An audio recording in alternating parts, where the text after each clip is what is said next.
The collective of 30 families who lost their loved ones in care homes during the COVID pandemic now suing the government, arguing that not enough was done to protect their relatives in the early days of COVID. Their claim's main focus is the March 2020 decision to rapidly discharge hospital patients into care homes without testing. And last year, the High Court ruled the policy unlawful, and between March and June 2022, nearly 20,000 residents of care homes died with COVID-19. With us now is Jayne Connery, Director of Care Campaign for the Vulnerable. And it takes us straight back, Jayne, to the former Health Secretary Matt Hancock's words, wasn't it, in March or April 2020? We are throwing a protective ring around care homes. Yes, good morning. Thank you for having me on. Care Campaign for the Vulnerable fully supports these families' moves. The ring of steel, an absolute lie. The care sector was left unsupported.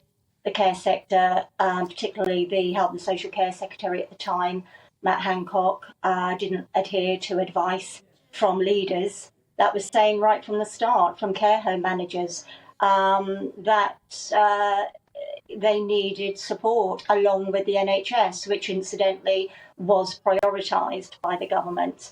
I think what's also extremely important are these families are going to live with this till the rest of their lives. They've lost cherished loved ones and they were unnecessary deaths. I believe that we also have to look at the public inquiry, and we've got to look and make sure that lessons are learned. But it can't just be words. We have to make sure that, God forbid, anything like this should happen again, that there will be a far more robust approach. And I believe that families have the right to look for accountability for the loss of their loved ones.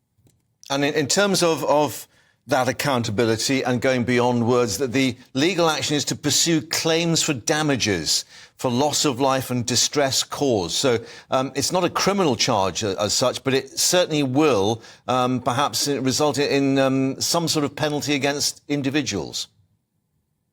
Absolutely. I mean, you say it's not a criminal charge. Yes, lawfully, probably it isn't. But I think morally, they need to be held to task. I also think that the ring of steel, because that did not exist. Families that we supported an unprecedented amount of families that lost loved ones when they were brought into care homes from hospitals, not tested. Lack of PPE.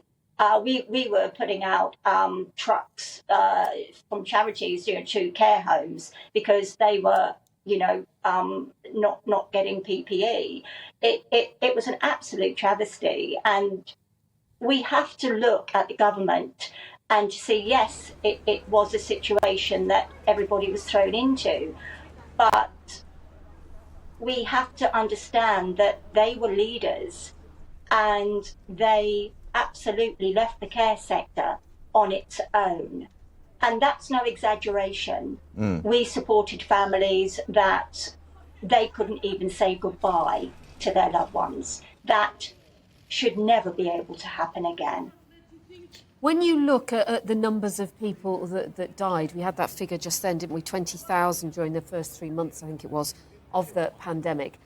In some ways, many people would be surprised that there's only 30 families taking this legal action. I mean, could this pave the way for even more if it's successful?